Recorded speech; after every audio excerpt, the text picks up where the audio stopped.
Hello and welcome to the Hespect MMA podcast, where we cover MMA's hottest headlines, fight card bouts, fighter drama, discuss fight predictions, media giants, and basically all things MMA related. Made by fans, for the fans. This is your host, Hespectful Keith, and I'd love for you to come and join me here, often visited by special guest and best friend of mine, codenamed Throb Low, as we share our memories, takes, and opinions on the frequently changing landscape that is MMA. Now, without further ado, let's MMA and chill.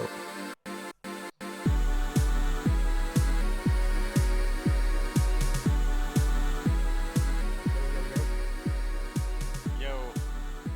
How's it going, bro? It's alright. Same old, same old. Nice. What's going on over there? Yeah, same old. Yeah. Same old, same new. Yeah. And I guess you could say the same for fouls happening during main events. Yeah. How awkward, right? 2 fouls. Same old. What the heck? But yeah. What's up, everybody? Hespect MMA, Hespectful Keith.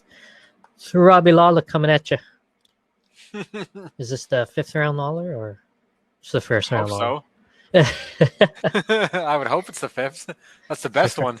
Yeah, that's the best Lawler right there. Legendary.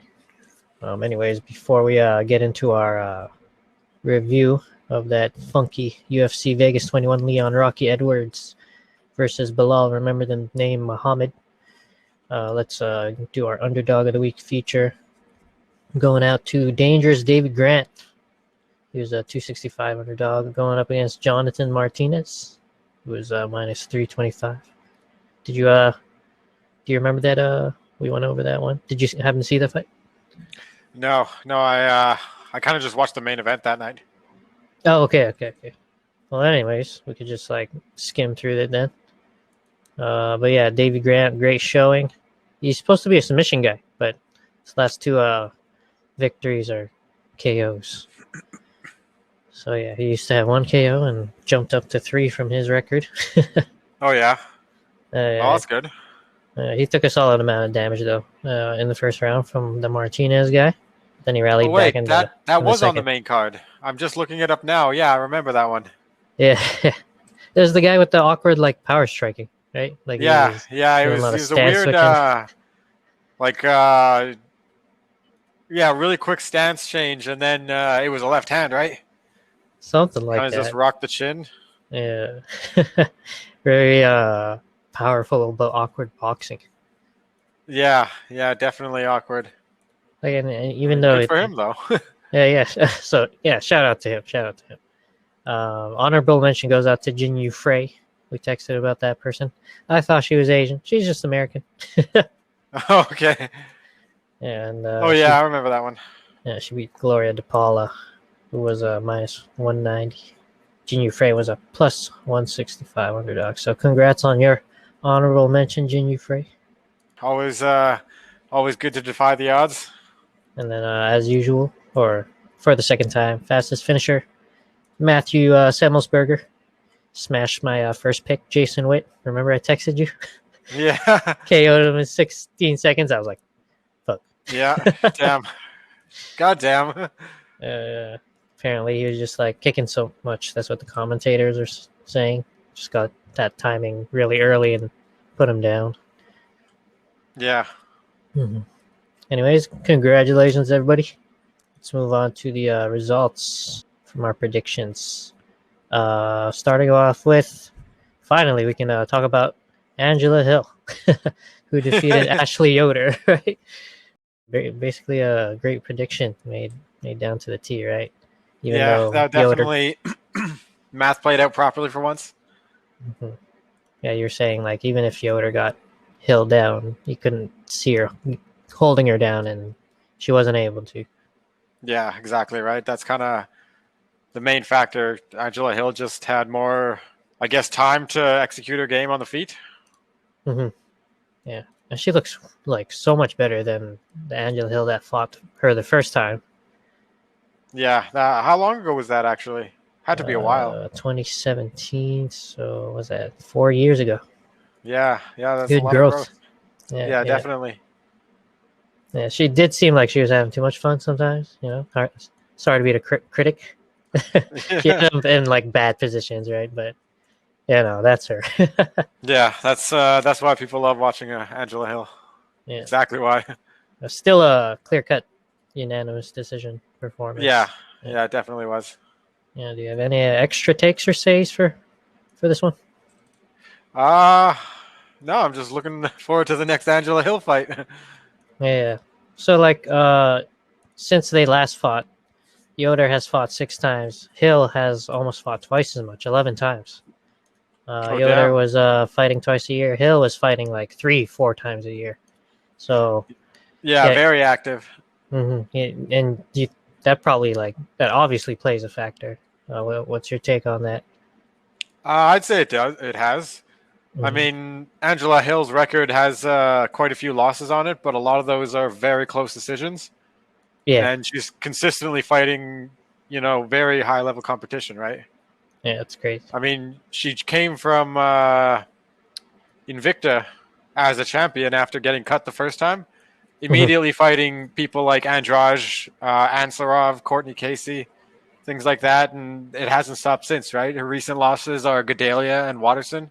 Yeah, she's always like good to watch, win or lose. Yeah, yeah, and Yeah, then I think the activity for her is, it's paying off because she's definitely one of the best fighters in the world right now at 115, in my opinion. yeah, man, she Maybe looks not on so the good. rank board, but she definitely looked like she could make a title push. Yeah, I agree. I agree. I would like to see that. Yeah, I definitely would like to see her post another win or two. UFC's first Afro American or woman. Sorry, Afro American woman. That's what she African says. American. Oh, is that what Yeah. she said? She says Afro American. Okay, that's where it is. Yeah, I ain't trying to pull anything here. Yeah, but yeah, that's great. If you're Team Angela Hill, what's the next move here, right? She's 36 years now. 36 years old. Prime years of a female athlete. I don't know. I guess it still varies, right? Like Yeah, I Sarah mean, you never McMahon is know. still performing. Yeah, I mean, she looked good in her last fight, Hmm. but I don't know. I'd say try and get on one of those 5 to 10 names. A lot of them actually are rematches for her, Hmm. unless she wants to go for someone like Rebus or Dern. They have a little more, recent name to them. Oh yeah, Duran is ranked one above her, right? Yeah, 11th. I think I would entertain that because yeah, you still want to see if Hill can handle those really heavy grapplers. yeah, yeah, exactly right. That'd be a good Hmm. matchup. Yeah, I think that'd be a good. I'd say take it slow. Even though she's 36, I think she's still like able to improve. Yeah, she's still got a lot of time, it seems. Yeah, I'd like to see her at least fight someone in the north of her position, maybe 5 to 11. 5 to 11. Who would you Yeah, pick? I'd probably pick Dern or Rebus just Eric? because they're immediately above her, right? And they're two recently popular names. There's a lot to Oh gain yeah, there. Rebus. Yeah, or Hebus. Amanda Hebus. Yeah, Yeah, that's another good grappler there. So, two good tests right there. That really lines up nicely for. I mean Tisha Torres is a really good grappler too. So Oh she's yeah, got an immediate 3 big grappling threats right in front of her. So any one of them actually is really good. yeah. Man, Torres putting in work, man. She's always posting her workouts. Oh yeah, Uh, well, whichever way Angela Hill decides to go, we here at MMA Hespect MMA definitely support. yeah, definitely looking forward to it. All right, let's close on that, and now into the main card.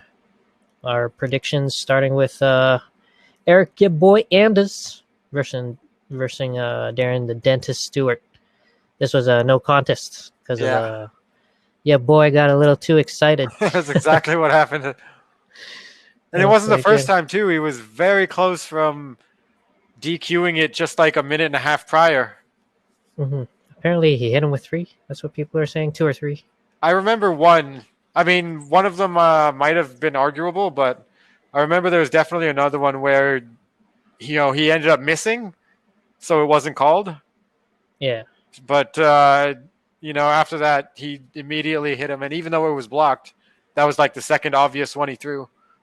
Yeah. So there's no way Super Herb intentional. Dean. Yeah, there's no way Herb Dean could let that slide. Yeah. So it is unfortunate. It was going your way in terms of the prediction. Yeah. Thought Derek was going to pull something off, but he was getting beat up. Yeah, I Anders. mean, it's not the old bang bang play, but I mean, Yeah. Well, that's Anders, right? He yeah, just applied his pressure, landed heavy, landed often. yeah, switched between could've- grappling pretty nicely when he needed to. Yeah, I think it could have been stopped if not for the knees before. Yeah, I He was mean, pretty hurt. yeah, there were a few moments where I think DC was calling him for a stop. Yeah. So Peter Yan tweeted out, and he's like, "Double standard." What's your side of the debate there? Because he's like, I got disqualified. I lost my belt. Why is these guys getting no contests? I would imagine it has something to do with the clear explanation that he is down, right? Yeah, from The clear direction, ref. and I'm not sure. Is there a language barrier of some kind there between? Yeah, is that? I I think so, man. Yeah, I think that might have been it. And the corner maybe couldn't communicate that he's down, or maybe, somehow it didn't click for Jan. And I don't think he would throw an intentional illegal knee. So I imagine that's the most likely thing that happened. I don't know if he knew already that it was a foul move. It's so weird. Like, where do you point the blame? And then you got Sterling on IG, man. What's going on with him? I don't know how to feel about that guy anymore. Yeah. Did you see those posts where he's like acting like Cahuto and he's like, they say I shouldn't have won the belt, but I did win the belt. It's so cringe, bro. Oh, really? Yeah. And then he like charges up like Cahuto. No, I haven't seen that. No, it's bad. It's bad. I hope you never do. I'm gonna look at it later. Yeah, check it out, man. It's pretty cringe. I don't know. That sounds like it. I think he should have just took it in silence and waited for the rematch. Yeah, but, he's going full heel now. Yeah, I don't think he's gonna be in favor of the rematch. Nope. I think I'll be on Jan's side this time. Sorry, all due respect, Mr. Yeah, Sterling. it doesn't. You're not winning any fans. So, in terms of the rules, man, pride never dies, man. We just gotta change it back, man. We just gotta change it back, man. These guys are gonna keep getting disqualified unless you just let them knee each other in the face. Just say it's okay. Yeah. Let's go. Everybody gets one. How about that? That'd be awesome. That would change the complexion, right? Yeah, You just got one. Everyone it'd would be pick that their much more foul. difficult to get back up. Oh man. Anyways, Garrett Stewart looked a bit slow. Not too sharp to evade those bombs when Anders was pushing him. Yeah. Even when he was, clearly dazed and trying to swing back, they were nowhere near the target. Mm-hmm. Anyways, definitely look forward to either guys rematching or bouncing back from the no contest. That was a good fight, as long as it lasted. Yeah, definitely a good fight. And let's look into the flyweight bout. Another another one that was kind of debated on. Mateus Nicolau defeating Manel Cape via split decision. Yeah. Right? Another hard pill to swallow. For anybody high on Manel Cape coming in from the east side, How did you score it? I thought I don't know. I remember thinking it might go to Nicolau because as effective as, Cape's striking is, he put himself in a lot of bad positions, right? He's kind of off balance here and there, true. and a lot of the times it felt like Nicolau was the one capitalizing on things a little bit more, changing positions and things.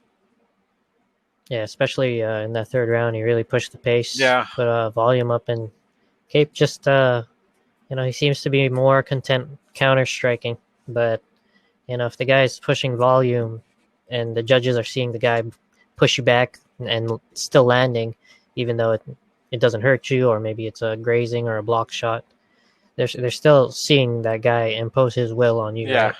Yeah. I mean, it's about effectiveness, right? And you never know how a judge is going to see one thing effective against the other, but it's pretty unanimous that volume and pressure controlling the center, that's a clear cut win over getting one or two counter strikes here or there while you're eating 10 punches at a time, as effective as your one might be. Mm-hmm.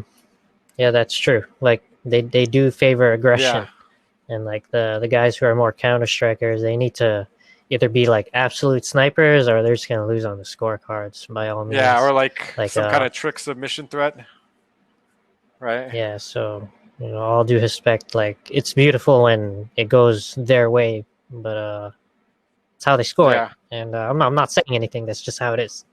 And that is dangerous, right? Trying to put pressure on someone whose whole game, or not whole game, but the bulk of their game plan is counter striking. Yeah, but I mean, he did a good job. It was still pretty close, but good fight. Did you happen to see that one meme where I think it was like Nicolas Cage or something, and they're like Manel Cape after he lost by decision a second time, and Nicolas Cage just puts his hand up so slowly, like, "What the hell, man? What the hell?" No. It's a good one. I should find that one and tag you in. Yeah. Yeah. So even back to the drawing board for these guys. Obviously, I'm gonna stay on the Manel hype train for now, till we see this third match. Hopefully, he finds his groove. Yeah. I mean, he's got really good counter striking. He just seems to be stalling a little bit. Yeah, waiting for that big one. Yeah. Yeah, but big word to Mateus, who showed good heart in that third round, pushed it, and got that W. Yeah. Next up, bantamweight 135. Oh yeah, we went over this guy, Dangerous Davy Grant. Rallied in the second round to KO Jonathan the Dragon Martinez. This guy, I follow a few English pages on IG. He's got a few English followers, and they're super happy for this guy. Yeah, I imagine it was a really nice knockout. It was one of the ones where both people mid strike, and it looks really cool because the other guy, his body keeps momentum while he's unconscious. Yeah. Yeah, it was definitely. Yeah. Now, you did choose Martinez by second round KO. I thought Grant would sub him in the second round. Oh, so. But that's just a shining example of the law of averages in MMA. Yeah, one of them works, one of them just goes the other way. Yeah. I don't know how much math we put on this, though. I don't. We're not exactly familiar with these guys intently. Yeah, it's true. It's true. It's hard when it's like a kind of card, like in the one that we're gonna predict on. We're pretty green on a lot of those guys. Yeah. But anyways, it's. Sorry, no, I was gonna say I am too. Yeah. But anyways, that's the fun. It's just kind of just breaking down the skills of each fighter, seeing where they at, seeing how the math plays out. It's good stuff. But yeah, how'd you like the fight with David Grant? He kind of took a lot of leg kicks in the first round there, and then came back in the second round. Yeah, I don't know what happened. I mean, it did seem like what Martinez was doing. I mean, a lot of people lately like to open up with leg kicks in the first round just because of how effective it is, right? And it seemed like it was working, but I mean, Grant was switching stances more in the third round. I think that might have had a part to play. Yeah, man, he moves real funky. Yeah, he definitely does. I love it. Kind of like he just does like the ollie shuffle once in a while, raises his hands, kind of just like literally kind of like floats like a butterfly. And then he's got like mean boxing combos. He like throws everything to try and knock you out. It's crazy. Big ups to him again for being a plus 265 underdog, turning it around. He's 35 now. Yeah, he's got a nice he has roots. Streak going too, 3 fights. Yeah, so do you think this guy can eventually break top 15 in the next year or two, maybe 3? I don't see why not. I mean, 3 wins in a row while already having been on the roster for a while. It's not exactly an overly positive record, but I think 4 or 5 wins, his next 1 or 2, he could definitely see a ranked opponent. I definitely like to see it. I love his movement. Love his Yeah. crazy ass boxing. Yeah, I mean he's definitely interesting, right? He could, if he sharpens his game up, he could definitely, confuse a lot of those guys if he puts it all together. Yeah, and so this is my first match seeing him, and he's apparently a submission guy. So I'm looking forward to seeing some clips of what he can do on the Oh ground. yeah. Oh, I'm looking at his record right now. Look, it's first what is that? 7 wins, and then 1 KO, and then 3 more submissions. Yeah, I think he's just starting to Yeah. fall in love with his striking. I mean, what's this like? His first 11 fights, they were all in the first or second round. It's crazy. Yeah. I want to see some old film and this guy's future matches. Yeah, I mean, he's Really just good making fighter. it to the rank board. I imagine a lot of people are going to be, interested in seeing how this submission specialist starts knocking people out. Good stuff. Good stuff. I just hope he doesn't forget about his submission game when he starts realizing he can knock people out. Yeah, hopefully. Starting to look that way. Last 2 wins are by KO. Wonder what the division will look like in about a year or 2 or 3. It's probably going to look a lot different. Yeah, 135. That's definitely, a big Shark Tank A lot of lately. shuffle. Anyways, moving on to the featherweight match. Mr. Dan 50K Ige, who most likely won some form of 50K bonus. Yeah. With his obliteration of Gavin Tucker. 22 seconds into the first round. Oh, Canada. Yeah, I know. Oh, Canada. Poor Gavin. Yeah. Sorry, Gavin. So we said it'd be a decision, but I guess Ige was just like, Yeah, fuck your prediction. Yeah, I thought it would be a decision too, but I mean, he comes out strong, right? He had no problem with going toe to toe with Qatar or Cater in their first 2 rounds. But yeah, I mean, he's definitely a strong starter. He's got really good, really clean stand up too.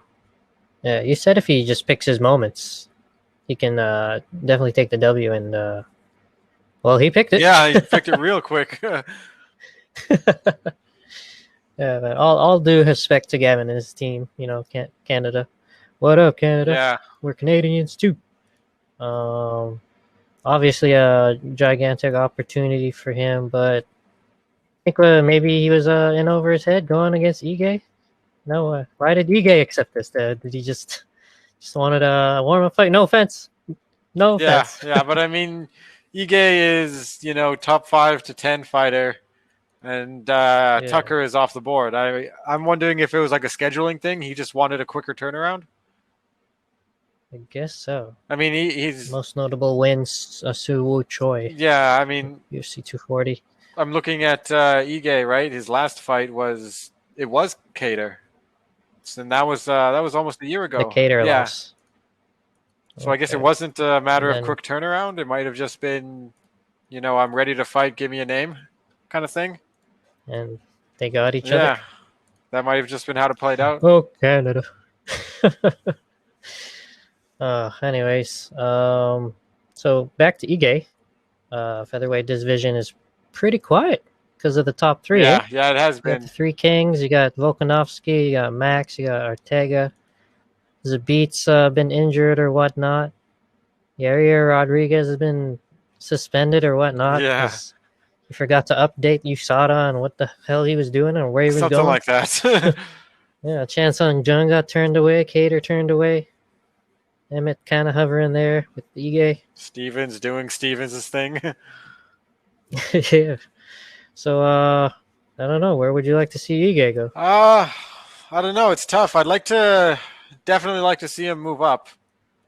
I mean, I don't think Chan Sung Jung is scheduled. I don't think Yair Rodriguez is scheduled. And I'd like to see both. Wait, is Yair scheduled actually? Well, he's been trying to fight Zabit for the longest time. I think they've been scheduled twice now. Oh, okay. And then it just fell out. It's I'd horrible. like to see the zombie. I mean, I read just recently that the zombie has been frustrated with not being able to get a fight. I think him and Ige would be a really good matchup. Yeah, that'd be a good jump for Yeah, I Ige definitely would. if he wants to go up there. I like the Emmett fight. Emmett's a Yeah, beast, I man. mean, you gotta fight clean for the full fight when you're going against Emmett because he's got as much power Yeah, as man. someone could possibly have at 145. I always say he's like the Gray Maynard 2.0, man. Kind of reminds me of Maynard, his like build and his power for the Yeah. division. So Emmett's been rehabbing a knee injury. He tore his ACL in his bar murder with Shane Okay. Burgos. Yeah, so I don't know if the timeline is right. I'd like that one. That's fan friendly. Yeah, that definitely is fan friendly, and it would be good for Ige to stay in the memory of the public, right? Especially after a knockout like that. Maybe look for Oh something yeah, inside of 6 months.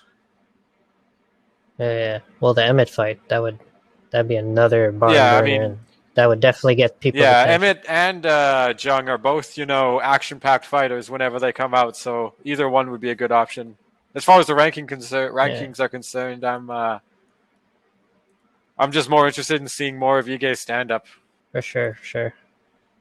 Good luck to his future, Mr. Ige. Now looking at that co-main event, light heavyweight, Ryan the Potato Man Span. No, Superman Span. Sorry.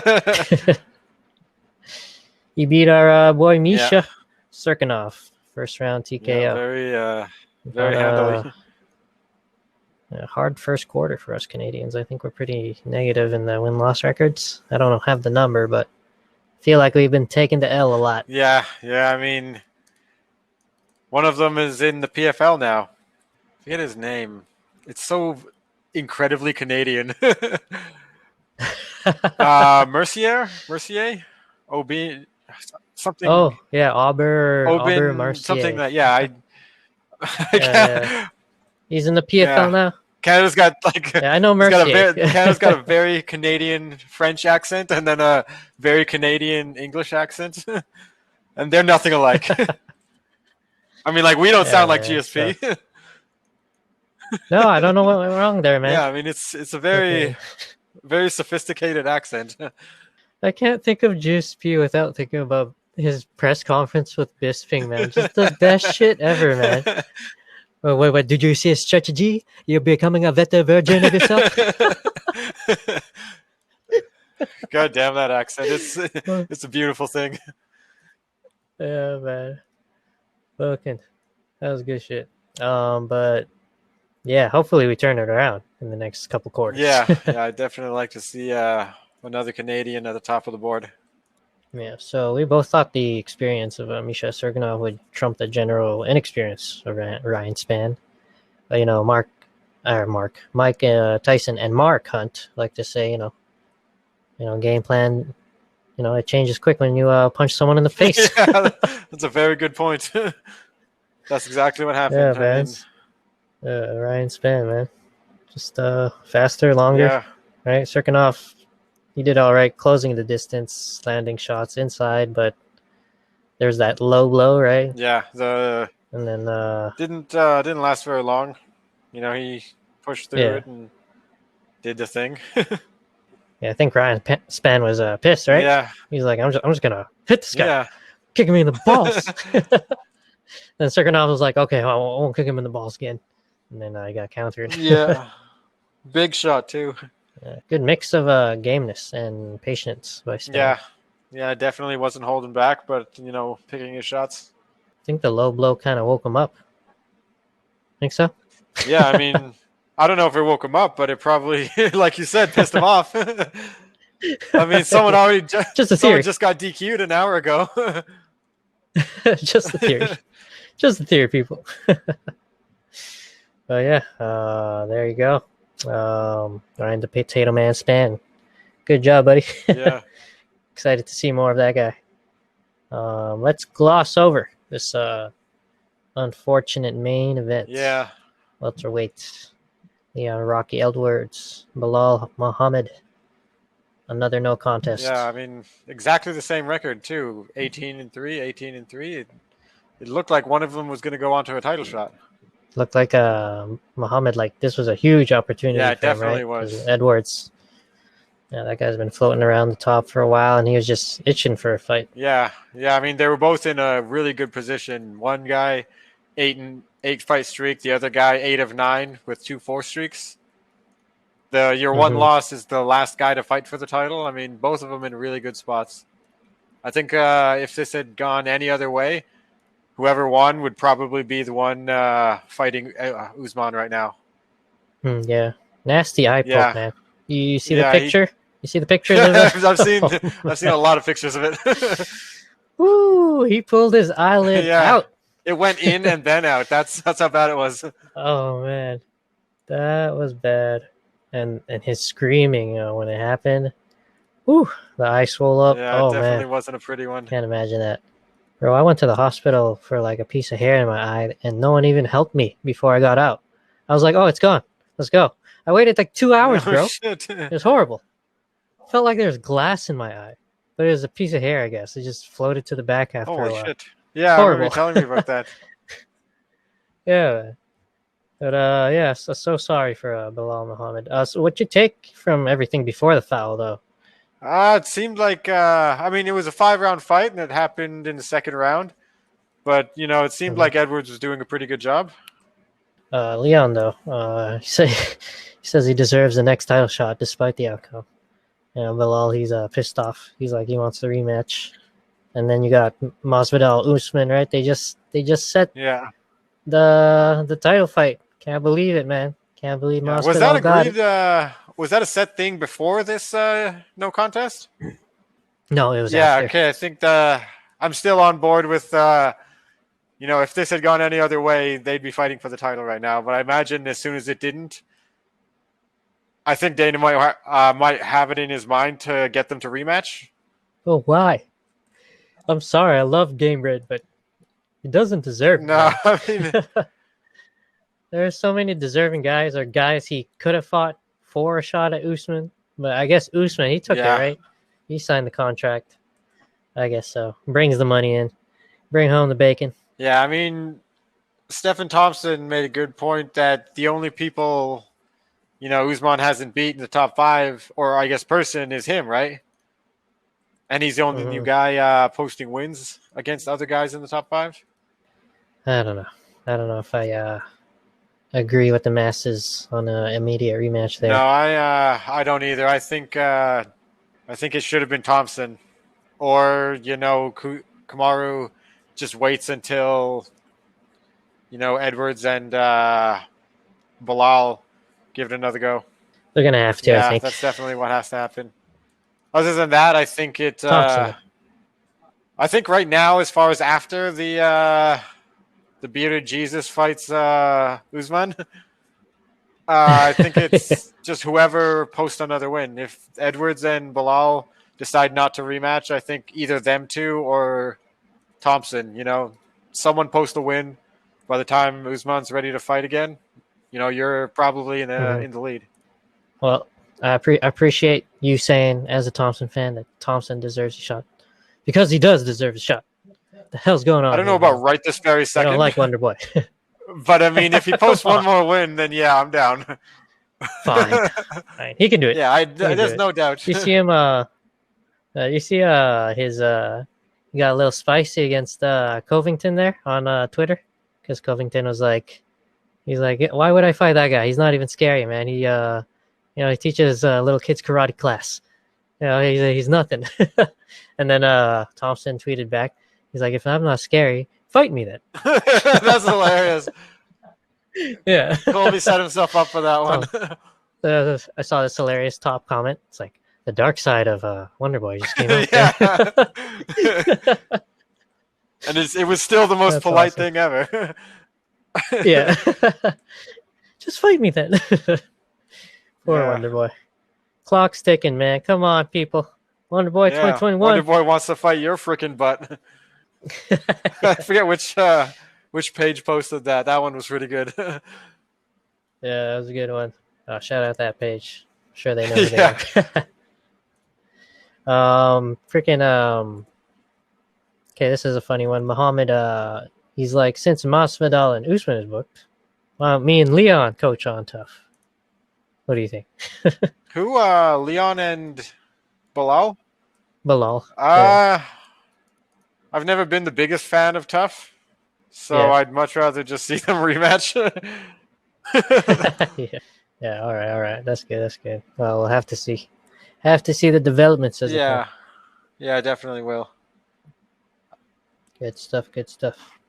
All right. Well, then now let's move on to our preview and predictions of UFC on ESPN 21. Derek Brunson versus Kevin Trailblazer Holland. Mr. Big Mouth. That main event's a guaranteed banger. Yeah. Both dudes love to throw hands. Yeah. Knock on wood for the please Jesus no DQ. Yeah. You gotta stop that, man. I don't know what the fight gods are doing here. I don't know. Did we do something wrong? Why they're mad? I think they wanted Aljo to be sacrificed, and it didn't happen that way. They wanted blood, and all they got was DQs. Throbbing Hood. Does Throbbing Hood be throbbing good? Always. Disgusting. Yeah. All right. Anyways, let's go in here. Derek Brunson versus Kevin Holland, man. As always, much respect to all the other competitors. Good luck to y'all. For anyone listening, I do fight picks for the entire cards, but I do it on the Hespect MMA pod page on Instagram, so head over there if you want that top-down steez. Anyways, let's jump in. We're going to go over key matchups for ourselves. Into there, though. We tried to cover this one as well. Marion Renault throwing down with Macy Chiasson. And then I remember during the episode, you're like, is this even on the card? And I was like, oh, shit, what? Because someone tested positive. I think someone on Marion side. I was looking over the card. I remember that. And I was like, I literally cannot find these names you're talking about. Yeah. And I was just going off, too. Yeah, man. But yeah, here we are. Finally.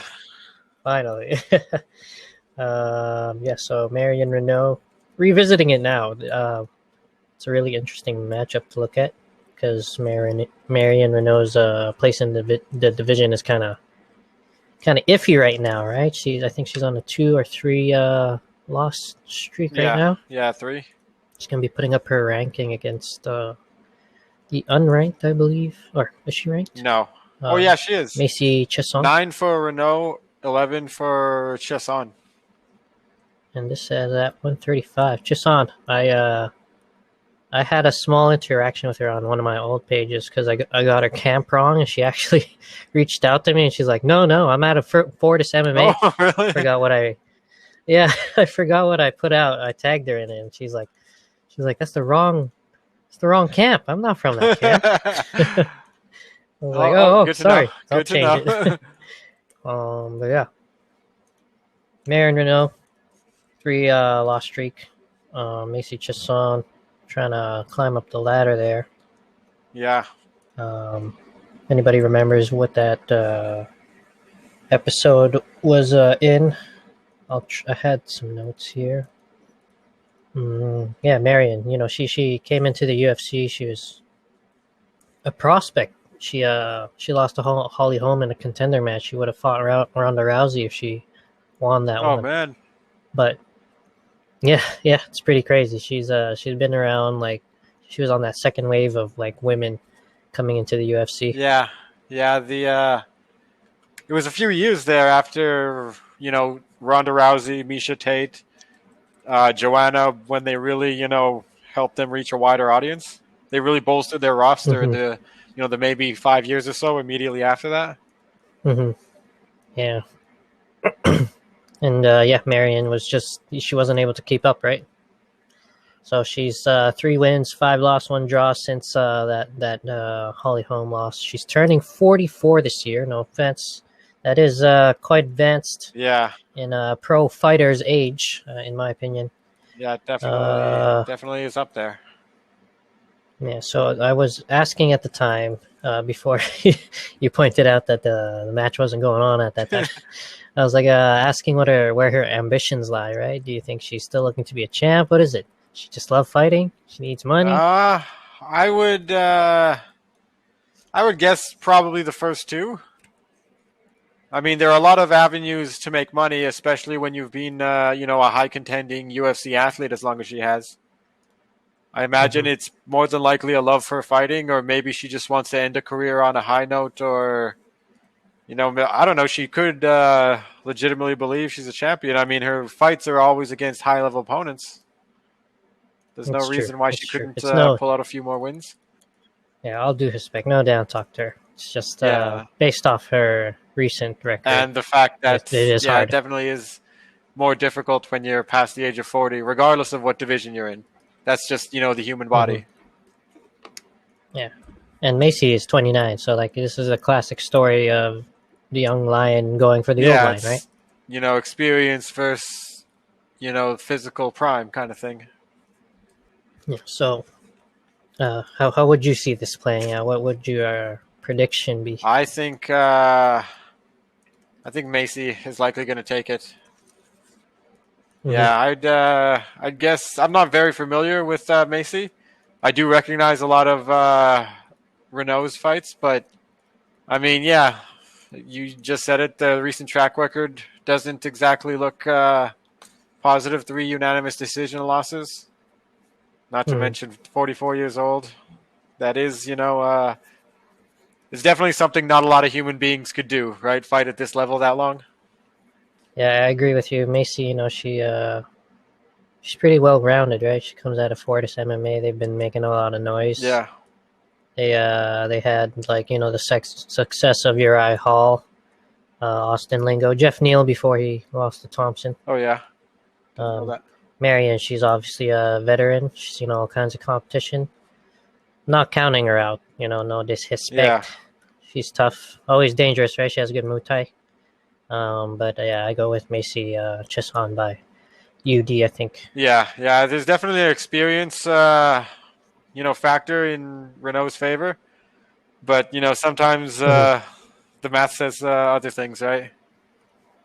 I don't know what kind of math that is, but if she turns it around, then oh my goodness. Yeah, I mean that's definitely definitely a good thing.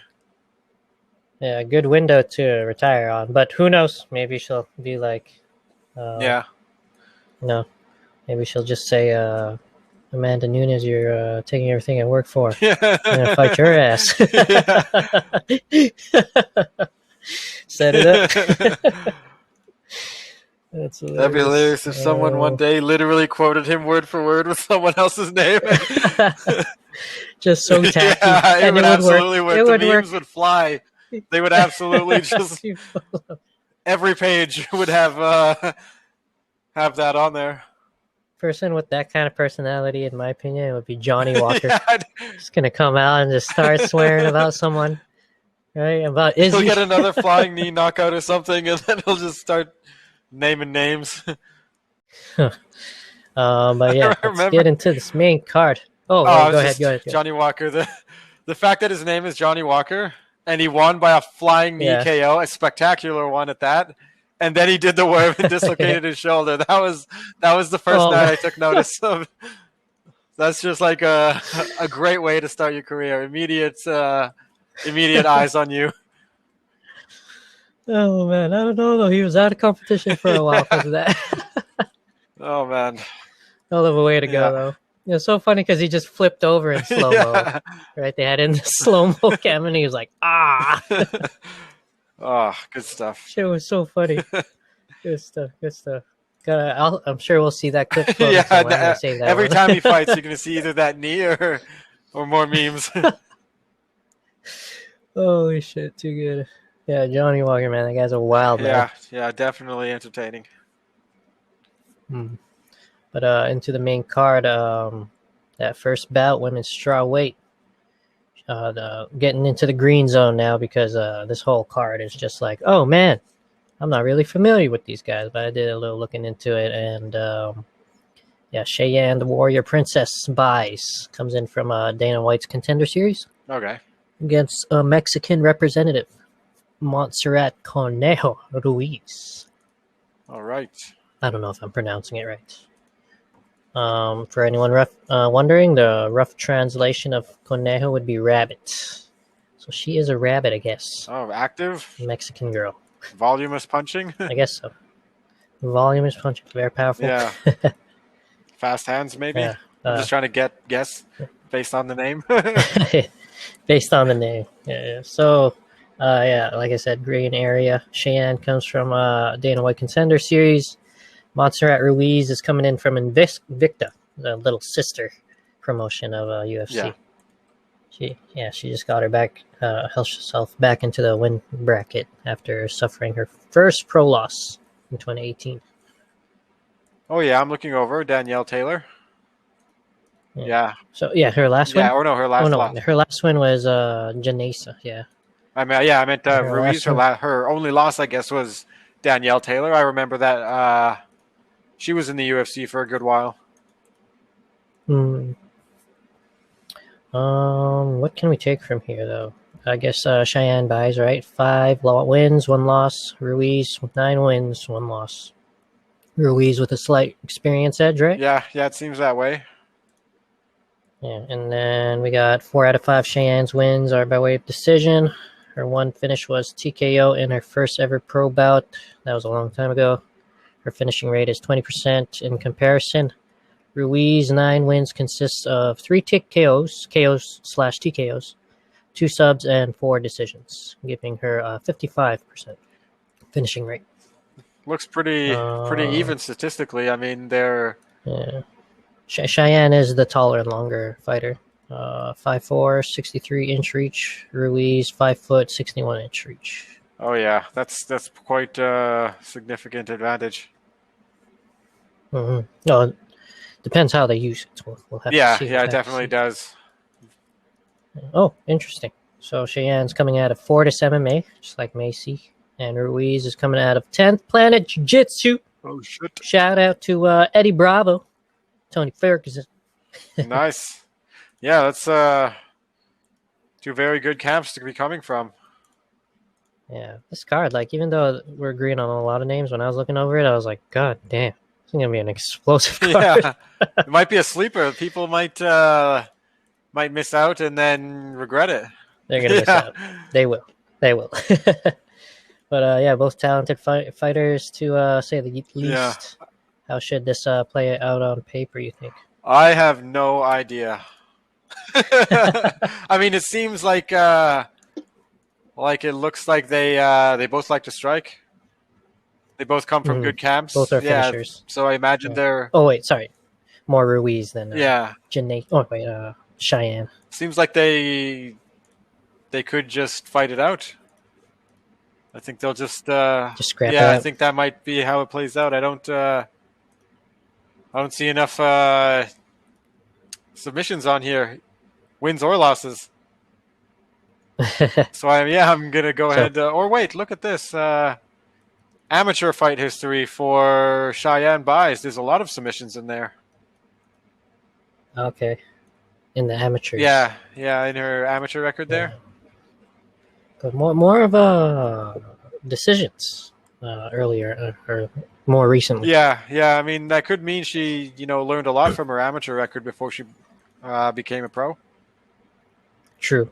More patience. Yeah. Just domination. Yeah, I'm not sure. I mean, as far as Sure Dog's telling me, it's not saying flip a coin whether Ruiz has an amateur record or to what extent she trained prior to this.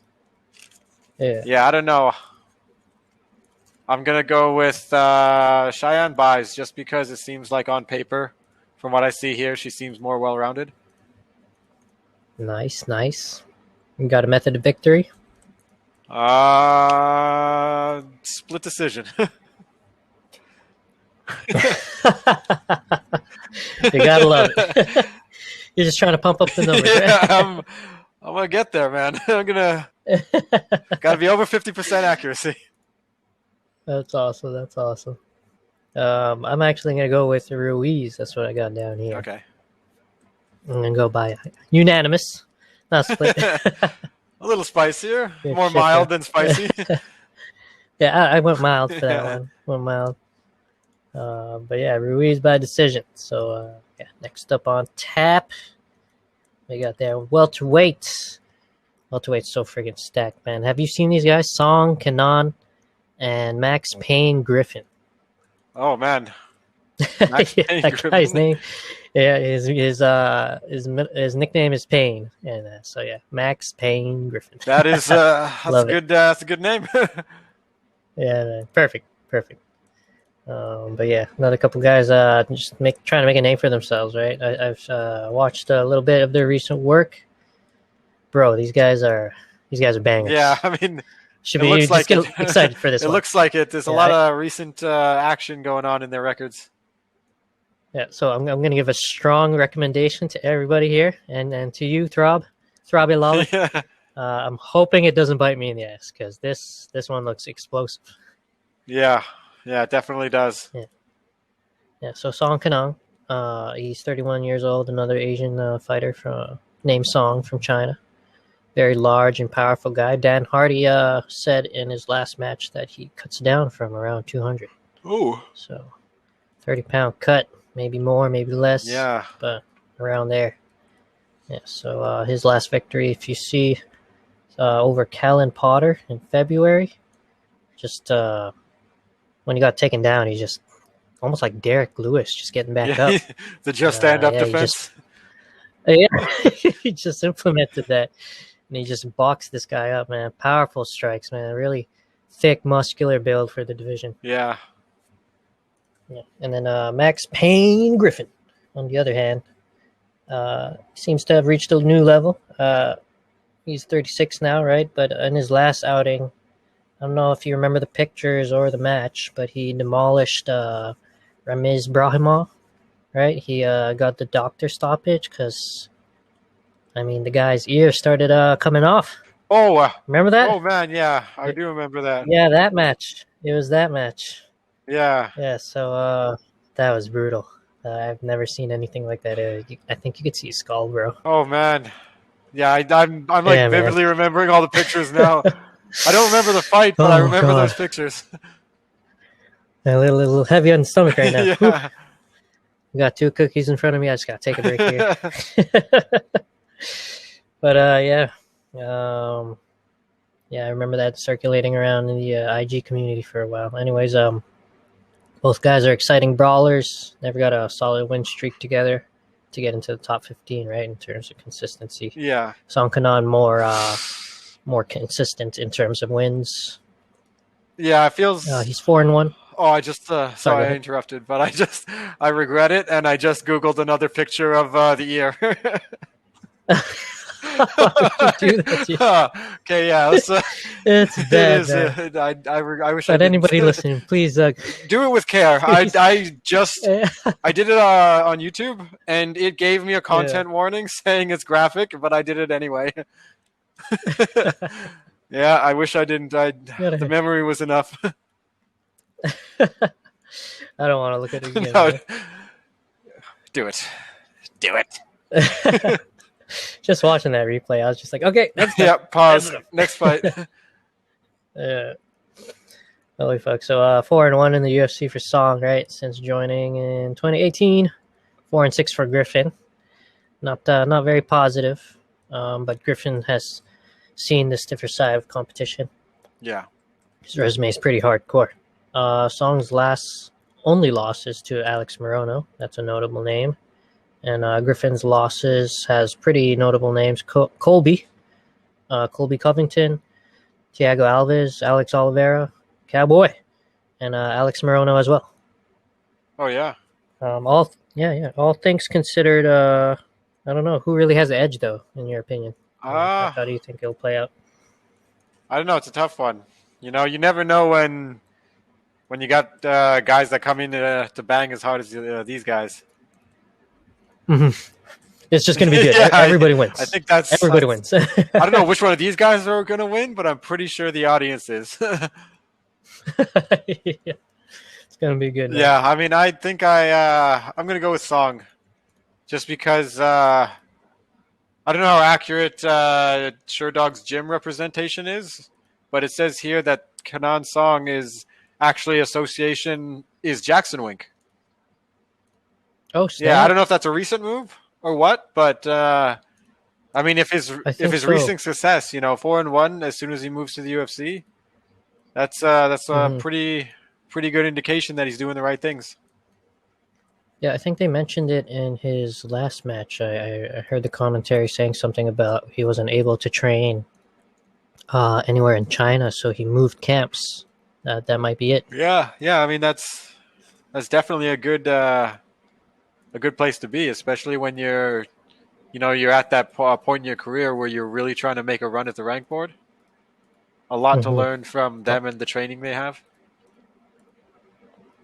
Well, dang, an overlooked detail for me. Yeah. Because I wrote down my pick as Max Payne here, Oh man. damn. Yeah, even though he hasn't had much success, his last performance obviously hard to look past. Brutalized that guy, Yeah. and his losses, a lot of them are high profile. Yeah, they are. So the last match, I feel like he reached a new level, and yeah, I think he'll outwork Song and take the decision. Did you pick a method of victory or? I'm gonna go with first round TKO. Oh, spicy. Yeah. I want this one. I don't want them to bleed like the last fight Griffin had, but I want someone to bleed. just a little bit of blood. Yeah, man. So we'll see in the face-offs how Max Payne stacks up against a guy who cuts from 200 pounds. Yeah. I don't know how long he's gonna be able to keep doing that though. That's a lot of weight. Yeah, that's some like Rumble shit. Yeah, Didn't Rumble used to that's do that? exactly what he used to do. We'll have to see if he even makes it. Yeah, I mean, Let's make weight, maybe people. he moves to 185. To make a name for himself, That'd be and nice. then, Hmm. well, we'll see. Yeah, I remember when Derek moved up. He like he blew the hell up, man. That Yeah, guy's a big he boy. definitely is. He's definitely cutting too much down to 170. Yeah, he was a skinny guy in there. Big long guy though. Yeah. Anyways, back down to bantamweight for the third match of the card.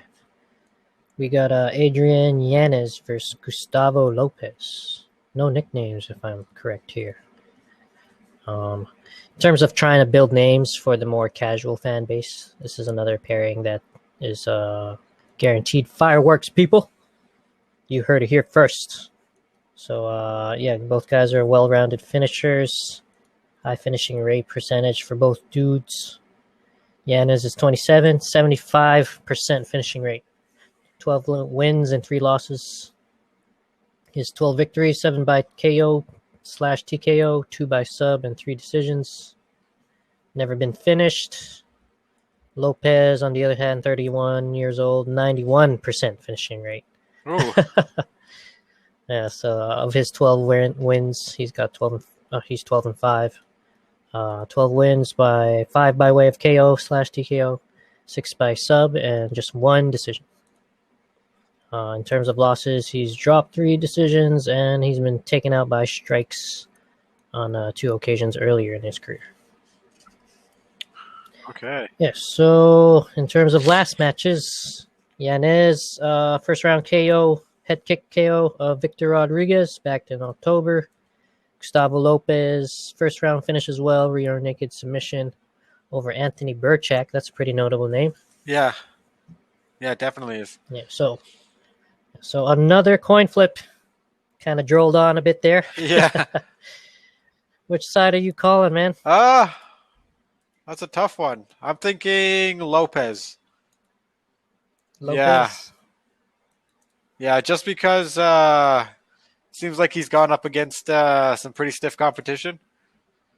I mean, not Burchak, but the fight before that, Merab Davalishvili. He's actually been making his own name for himself. Yeah, yeah? he's I gotta check that guy out. he's got a really, really good style to him. Yeah, is he active? I feel like I always see his name pop up. He's fairly active. I mean, it's a very distinct name, very recognizable. Oh, he's got a unanimous decision over John Dawson. Yeah, what yeah, the that hell was happened his here? most recent one. Bit of my casual show right here. Yeah, I mean he's got And he beat Gustavo Lopez, yeah. who will be fighting this weekend. Casey Kenny is on there. He beat Brad Katona. Oh, and Casey Kenny. Brad Katona. What's going on? Well, what's the Murab doing? He's number 12 in the rankings. I think he's just taking his time. You know, he's showing that he's growing. He's getting better. Okay, there you go. That totally flew under my radar. Yeah, man. I think good stuff. That's why I'm thinking Lopez. It seems like he bounced back nicely from that loss. You know, beat Burchak first round. I think he might be rounding out. Not that I'm very or overly familiar with these guys. Yeah, so you got Gustavo Lopez. You got a method here. Let's go second round submission. Nice. 91% finishing rate. So yeah, I'm more than likely going to finish one way or the other. All right. Well, you know what? I'll go spicy then. I'll go Yanez. All right. Yeah, I guess I'll. What am I going to put on here? I'll say youth. It's the youth, right? Notable. He hasn't been finished yet. So maybe he's a tough out. Right? I'm green on this, people. Yeah. So trying to find some edges here. These are facts. So yeah, Lopez obviously more well-rounded on paper, but he's been finished. So maybe Yanez will maybe find his path there, right? Get the chink in the armor. Yeah, definitely a possibility. But he can go a full 15 if not. But yeah, I guess. What was your pick again? Lopez second round sub. Second round sub. I guess I'll let's go first round KO. Oh, nice. Punch out early. Get paid overtime. Good stuff. Or I don't know how that would work. That's wrong term. Get those locker room bonuses. Now moving on into some more familiar names and faces. Co-main event lightweight. Gregor the Gift Gillespie finally returns over a year away from the octagon. Yeah, and he's putting up his ranking against Brad Quake Riddell. He's riding hot on this one. He's on a 6-fight win streak, I think. 3 of them in the UFC. Yeah, he's doing very well. And, both of them are actually doing pretty good. Oh, yeah, Gregor. He's a highly touted prospect, right? He gets a lot of love from Joe Rogan and all that. Yeah, I mean, he came in. I mean, he's been gone for a while, and understandably with, the impact of the Kevin Lee fight, it might have been the best thing for him to just take some time to kind of figure out what happened, take it all in. For sure. Yeah. So, lightweight, it's just rock solid. Yeah. Outside of the top 15, right? They should make an exception, right? They should do a top 20, top 25. Yeah, exactly. I mean, we got to see more guys, man. Yeah, I mean, how many divisions do they have right now? Like 15 total, men's and women's? Yeah, I mean, collectively. I'm guessing it's like 35% of their entire UFC roster is lightweight. Yeah. It's just a sweet spot, man. So much talent there. You can be 5'6" or you can be 6'1", as long as you can figure out how to make that weight, you're good. Fuck yeah. Good stuff, man. Good stuff. Yeah, so you and I both know what Gregor Gillespie can do. He definitely. A lot of people talk about him. Definitely a good grappler. He's got hands. Yeah, high octane. Yeah, he's got a really high pressure, high pace. Yeah, you know who I compare his career right now to? It's kind of like Michael Chandler's early career, right? Like an undefeated wrestle boxer in MMA. Yeah. Right? And now he just had his first loss, right? It wasn't a championship level loss like Chandler, but kind of similar. Yeah, right? Yeah. I mean, he's definitely one of the bigger prospects of the division right now. I think he's already ranked is he? Yeah, he's putting up rank 15 against Brad Riddell, who's on. Oh, okay. There we go. Yeah, I mean, Yeah, should be good. coming off his first loss. It's a big point to bounce back from, right? Hmm. So Brad Riddell, he's on the other hand like more of a striker, right? Kickboxing, Muay Thai. Yeah. He's actually competed in Glory and in won. This guy's got a pretty good Oh track record shit. in terms of kickboxing fights. Nice. He's fought John Wayne Parr. Oh man. I was like, oh bro, this guy threw hands with John Wayne Parr. Shout out to John Wayne Parr, man. He's fighting too. He's fighting in one soon. Is he? He's fighting Nicky Holtzkin, man. What the hell's going on, man? The legend's making a comeback. I mean, just I love it, man. like there's a lot of fights that are happening that no one would have ever expected. Like no one, I don't think anyone a year ago would have anticipated Rumble fighting Yoel in Bellator. Absolutely incredible. Yeah, like you never know. Yo, this is a big, or April's a big month. Yeah, it definitely April's is a big month, huge month. I actually read an article not long ago about how several major promotions are planning big moves. Right, UFC has got a lot of title fights on the line coming up. One is actually making their North American debut with I forget, is it TNT? They might be airing their card on. Wow, yeah, I think they actually awesome. have 3 cards in That's April awesome. in North America. Yeah, That's Bellator's good. I like Bellator's that. kicking off again with I think they're doing 2 Grand Prix, or finishing up the 135 and then starting up the light heavyweight. PFL is starting again. Yeah. Yeah, they got their tournaments being set up. Yeah, too, there's man. a That's lot crazy. going on, you know, for the rest of March and April. It's going to be an exciting month. A lot to cover. Yeah, gonna try and absorb what we can. Maybe do some more headline hot takes. Yeah, might have to. That'd be There's going good. to be a lot happening. Fuck yeah. So yeah, back to this though. So other than the kickboxing record, the guy has 9 wins. He does have some finishes early in his career, but his last 4 fights saw the final bell. Kind of been just winning on the scorecards. Yeah.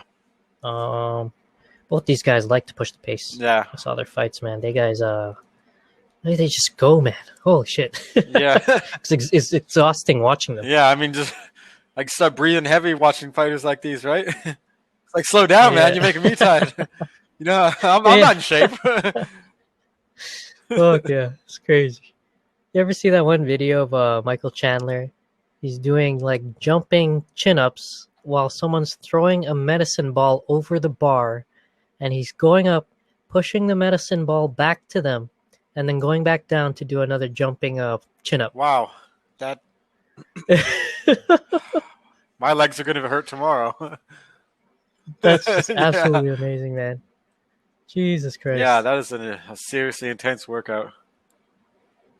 I'd never try, man. I'd probably just get taken out by the Yeah, medicine ball, right? you don't take your hands off quick enough, and you get a medicine ball in the face. Fuck yeah.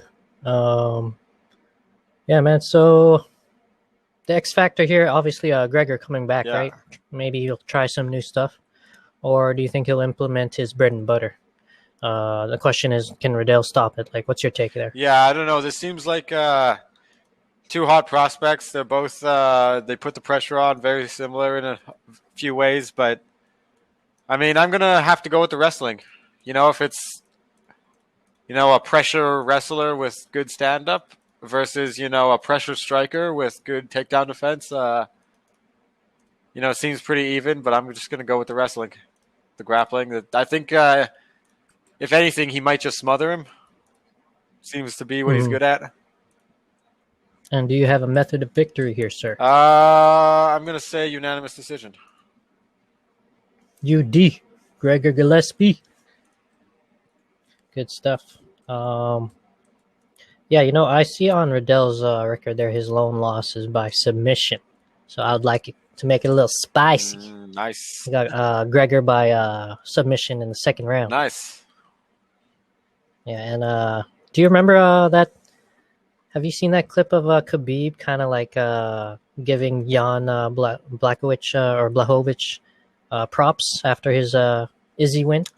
He's like, "Oh, you see that 4th and 5th round? Those takedowns? Wrestling is power." Jan was just like, "Yes." No, I didn't, but that's hilarious. Yeah, man, Khabib. What a guy. Wrestling is power. Such a Khabib thing to say.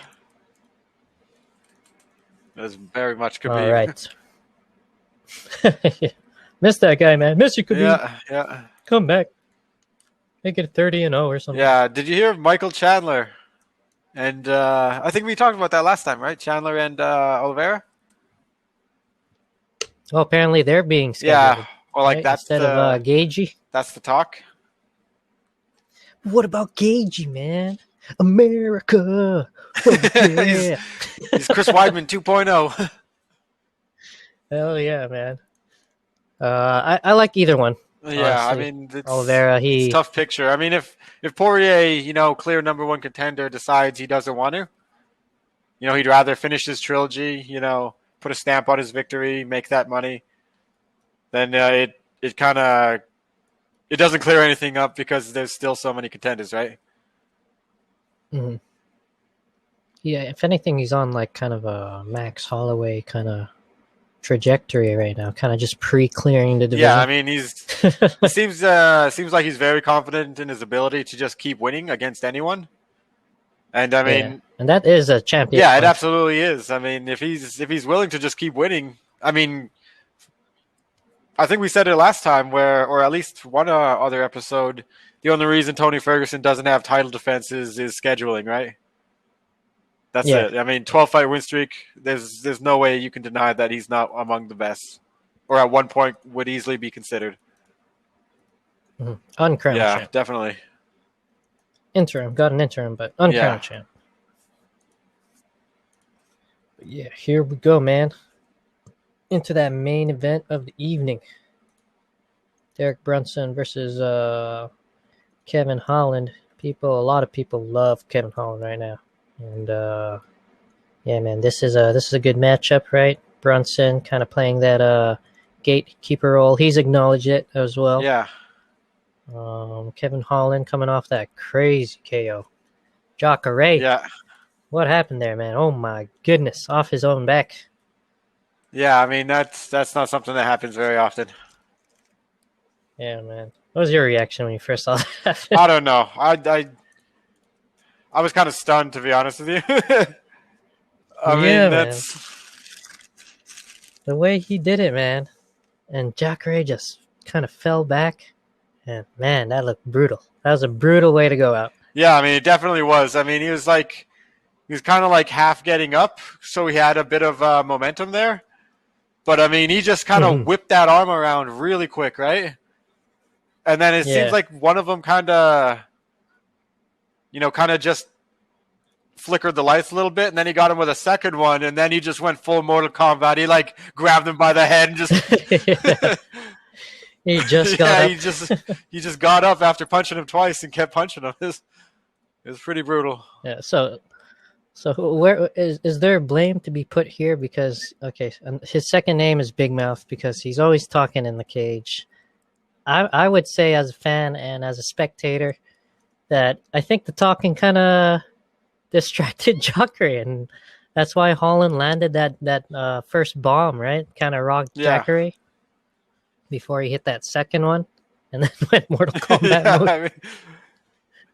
I mean, if the ref didn't stop him, he could have easily ripped out his spine, and I would have thought we were playing a video game. And I mean, like this. Yeah, man, savage. I think I don't think. I can't remember, aside from Izzy, someone that's posted 5 wins in a single year. Mm-hmm. Yeah, it's a record. He won Fighter of the Year on a bunch of like MMA outlets, except for the UFC itself. Oh yeah, forgot who got it that year. Was it Joaquin Buckley? It couldn't be because he had the loss to Holland in that year. But he had like that crazy. Oh no, he got knocked out. Yeah, that was knockout of the year. I forget who. That was absolutely knockout of the year. Yeah, that one was phenomenal. I loved it. It was like a movie scene where you're like, "Oh, come on, that can't knock a guy out. That can't actually happen." Yeah, exactly. No way that would happen. Try and tell your friends about it. I saw it. I seen it. I think wasn't it Khamzat that was UFC's Fighter of the Year? Oh right, yeah, because he like absolutely dominated. Yeah, switching weight classes. Yeah, he won 3 fights in 1 year, 2 weight classes. 2 of them were, I think, a week apart. He double scheduled at one point because he was so confident in himself.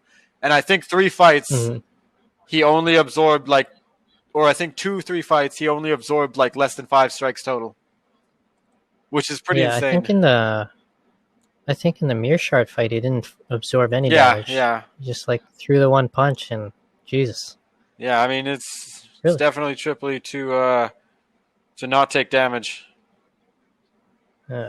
Sad story, kind of thinking about him, because still no word. Is he in? Is he out? He's got his foot in the door. I don't know. What do you think? I don't know. I mean, last I heard, he put out that cryptic retirement tweet. Dana White said he's confident that he'll return just because he's not following the doctor's orders.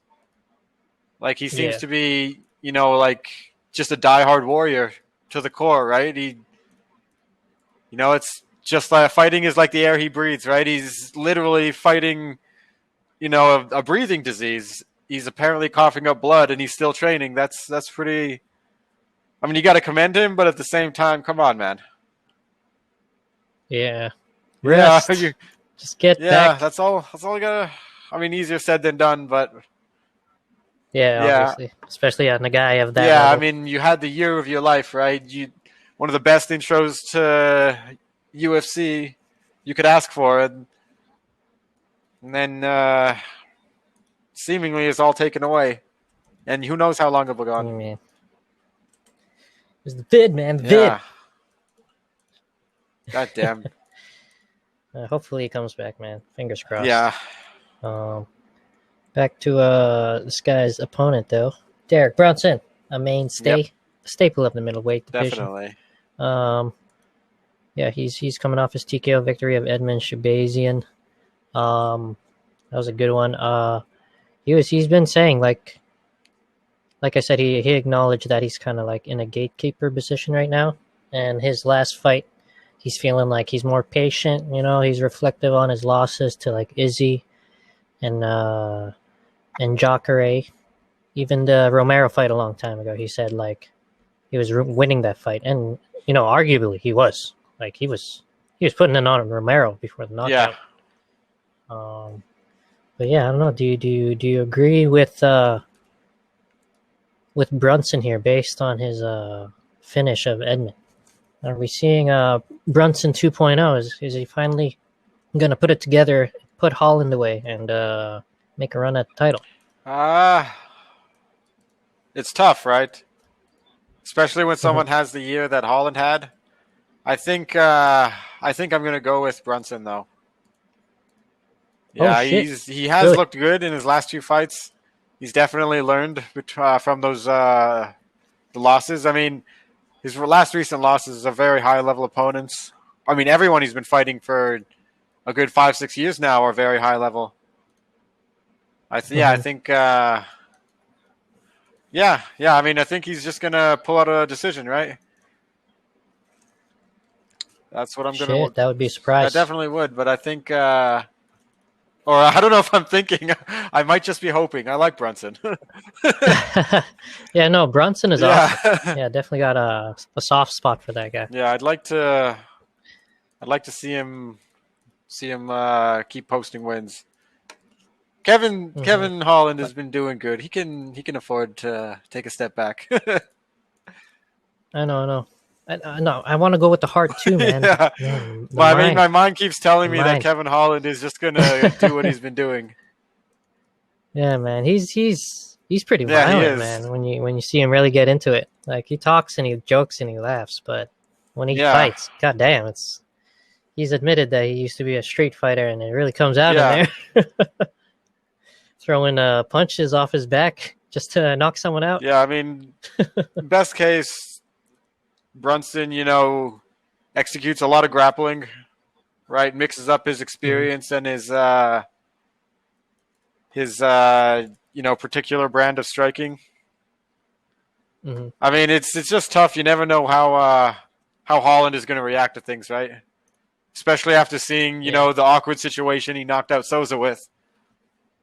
Now, he does have that loss to Thiago Santos Holland. It was younger in his career. He thought he'd be crazy enough to fight Thiago Santos, I guess.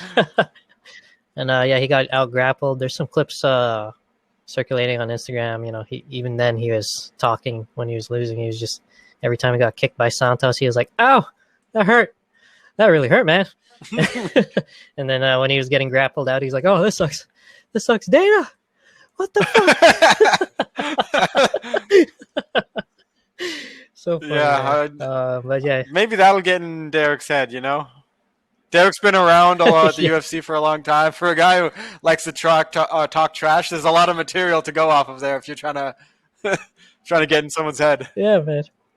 Can't wait for I hope there's a couple of press conferences. That should be I fun. hope. I really hope that Brunson manages to, you know, get a decision win or something. But realistically speaking, I think Holland might knock him out in the early rounds. I think he might too, man. I'm gonna go with the mind. He's just gonna do something ridiculous. Not ridiculous, but he might, you know, talk trash and throw Brunson off a little. Maybe he'll just catch him at the right moment. Yeah, he's pretty smooth with it, man. That one KO of Joaquin Buckley is just wow. You're like, you didn't even notice he touched him, and Joaquin was just out. Yeah. It was a beautiful knockout. Anybody listening, if you haven't seen that knockout, watch it. It's crazy. It's crazy. It's so clean. But yeah, I'm gonna go with Holland. Sorry, Brunson. I love him. But I think Holland will probably TKO him first or second round. Yeah, I think that's what the mind is saying. The heart wants what the heart wants, but I'm trusting the math on this one. Oh, so you changing? Yeah, I'm gonna go with Kevin Holland, first round knockout. I'm sorry, Bronson. There you go. All right. Well, that closes out this pod for tonight. Oh yes, it is March 18th, people. Thanks as always for tuning in, everybody. Thank you, Throb. It is I said it's March 18th. What the hell's wrong? Next week, March 27th, 2021. UFC 260, bro. Oh, man. Stipe Stiopic. Yeah. Miocic. Stiopic. Francis the Predator. Stiopic, man. Stiopic. Oh, my God. I really want Stipe to win, not only because I legitimately think he's one of the best, but also because I don't want to see another trilogy. I think I want it, man. But I want Stipe to win, too. It's hard. I want Curtis. No, sorry, not Curtis. I want Derek Lewis to beat Cyril because they've been talking a little bit, and then I want Derek Lewis to beat Stipe. oh shit! That would be awesome. I would love to see Lewis get a belt. You know what? I won't be mad at that. Yeah, I won't be mad at that. That is awesome. Go Lewis.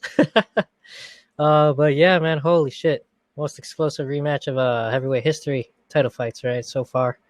God damn.